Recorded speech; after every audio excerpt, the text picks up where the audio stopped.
மக்களே, இன்னைக்கு நாங்க எங்க வந்திருக்கோம்னு பாத்தீங்கன்னா, அதுக்கு முன்னாடி நம்ம மாடி தோட்டத்துல நிறைய காய்கறி எல்லாம் நம்ம அறுவடை செஞ்சு வீடியோஸ் எல்லாம் போட்டிருக்கோம்.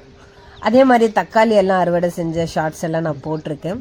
ஸோ இன்னைக்கு நான் எங்க வந்திருக்கேன்னு பாத்தீங்கன்னா, தோட்டத்துக்கு டைரக்டா தோட்டத்துக்கே நம்ம வந்தாச்சு. ஸோ எங்க ஊர்ல இருக்கிற எங்களோட தோட்டம் இது. ஸோ எங்களோட ஃபார்முக்கு நாங்கள் வந்திருக்கோம். இங்கே பார்த்தீங்கன்னா தக்காளி ஃபுல்லாகவே போட்டு வச்சுருக்கோம். அதனால தக்காளி நல்லா காய்ச்சி இருக்கு. ஸோ இந்த தக்காளி எல்லாம் நம்ம பறிக்கலாம் அப்படின்னு சொல்லிட்டு இன்னைக்கு தோட்டத்துக்கே எல்லாரும் நாங்கள் கிளம்பி வந்தாச்சு. ஸோ தக்காளி பார்த்தீங்கன்னா நல்லா காய்ச்சி இருக்கு. ஸோ கீழெல்லாம் பார்த்தீங்கன்னா தக்காளி செடி அப்படியே விழுந்துடும். ஏன்னா வெயிட்டாக இருக்கும் தக்காளிங்க காய்க்கும் போது. ஸோ இந்த மாதிரி தான் மண்ணில் பதிஞ்சிரும், அதாவது மண்ணில் விழுந்துடும். ஸோ இந்த மாதிரி இருக்கும்போது நம்மளுக்கு அந்த பழுத்த தக்காளியெல்லாம் நல்லா அந்த ரெட் கலராக தெரிஞ்சிடும். பச்சை கலர் செடியில் இந்த மாதிரி தெரியுங்க. ஸோ அதெல்லாம் பார்த்து நம்ம பறிக்கலாம். இப்போ உங்கள் முன்னாடியே நாங்கள் லைவாக அதாவது தக்காளிங்கெல்லாம் பறிக்கிறது அப்படியே வீடியோ எடுக்கிறோம். ஸோ உங்களோட இந்த வீடியோ ஷேர் பண்ணலாம் அப்படின்னு சொல்லிட்டு தான் நாங்கள் இன்றைக்கி உங்கள் முன்னாடியே தக்காளி எல்லாம் பறிக்கிறோம். பாருங்கள், ஒவ்வொரு செடியிலையும் பார்த்தீங்கன்னா நல்லா தக்காளிங்க கொத்து கொத்தாக காய்ச்சி இருக்கு.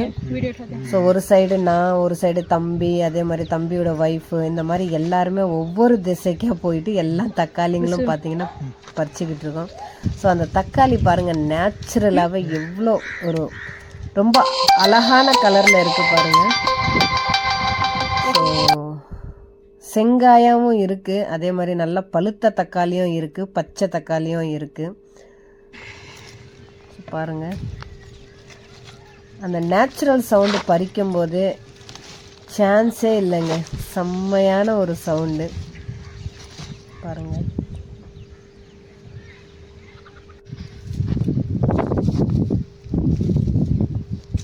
ஸோ தோட்டம் இல்லையா, பெரிய தோட்டம், அதனால ஆளுக்கு ஒவ்வொரு பக்கமாக போயிட்டு எல்லாருமே பறிச்சிட்டு இருக்காங்க.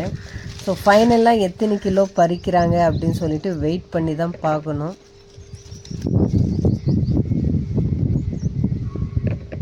பாருங்கள், அங்கே இருக்கிற அங்கே வேலை செய்கிறாங்க இல்லையா, ஸோ அந்த அக்காவங்களும் பார்த்தீங்கன்னா ஹெல்ப் பண்ணிட்டு இருந்தாங்க.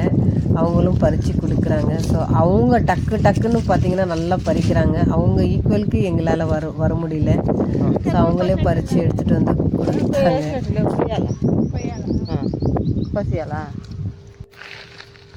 இப்போ பாருங்கள், தக்காளி எவ்வளோ காய்ச்சி இருக்கு பாருங்களேன். அப்படியே கீழே சிலது வந்து பார்த்திங்கன்னா அழுகியும் அப்படியே விழுந்துடும். அது அப்படியே அந்த மண்ணில் பார்த்திங்கன்னா விதை விழுந்து திருப்பி அதுவாக செடியும் வரும். ஸோ என் தம்பி பார்த்திங்கன்னா ஒரு சைடு அவனும் பார்த்திங்கன்னா பறிச்சிக்கிட்டு இருக்கான். ஸோ பாருங்கள், ஸோ நிறைய தக்காளிங்க கொத்து கொத்தாக இருக்குங்க. பாருங்களேன், 3 தக்காளி செம்மையாக இருக்குது பாருங்கள். ஸோ இந்த தக்காளி சீசன் இப்போ வந்து பார்த்திங்கன்னா ரொம்ப கம்மியாகவும் இருக்குது. கிலோ 15-20 தான் இருக்குது. ஸோ நல்லா தக்காளி ஊறுகாய் செய்யணும் அப்படின்னா செஞ்சு வச்சுக்கலாம். அதே மாதிரி தக்காளி நல்லா சட்னியும் செஞ்சு நல்லா சாப்பிட்லாம். ஸோ பாருங்கள் மக்களே, ஃபைனலாக இவ்வளோ தக்காளி நாங்கள் பறிச்சிருக்கோம். ஏன்னா நிறைய பறிக்கலை, ஏன்னா வீட்டுக்கு தேவையானது அளவுக்கு ஒரு 3 to 4 கிலோ மட்டும் பறிச்சிக்கிட்டோம். ஸோ நாங்கள் வந்து ரொம்ப என்ஜாய் பண்ணி பார்த்தீங்கன்னா தக்காளி எல்லாம் பறித்தோம். ஸோ நல்லா இருந்தது. அதே மாதிரி விவசாயம்னா எனக்கு ரொம்ப பிடிக்கும். இந்த மாதிரி செடி வளர்க்குறது, இந்த மாதிரி விஷயங்கள் எல்லாம் எனக்கு ரொம்ப ரொம்ப பிடிக்கும். ஸோ எனக்கு வந்து இன்ட்ரெஸ்ட் இதில் தான்.